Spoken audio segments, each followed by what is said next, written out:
Jau šį šeštadienį Eurovizijos finalas, kuriame nepaisant visų heiterių komentarų ir pranašysčių pasirodys ir Lietuvos atstovai Katarsis. Komentaruose būtinai parašykite, kas jūsų nuomonė šiemet laimės. Apie tavo akis visa Lietuva ir Europa išgirs finalo pradžioje.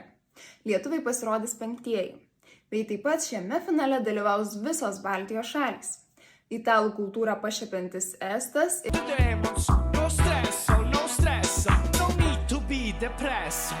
ir folko motyvais paremtas latvių pasirodymas.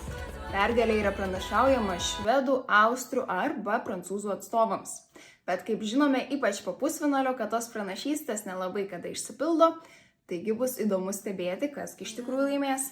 Daug aistrų kyla dėl Izraelio atstovės, kaip ir praeitais metais, dėl tų pačių politinių priežasčių. Nepaisant to, šiai dainininkai šiemet yra žadama pakankamai aukšta vieta. Na, o 200 sekundžių informacijos linki jums smagios peržiūros. Espresso macchiato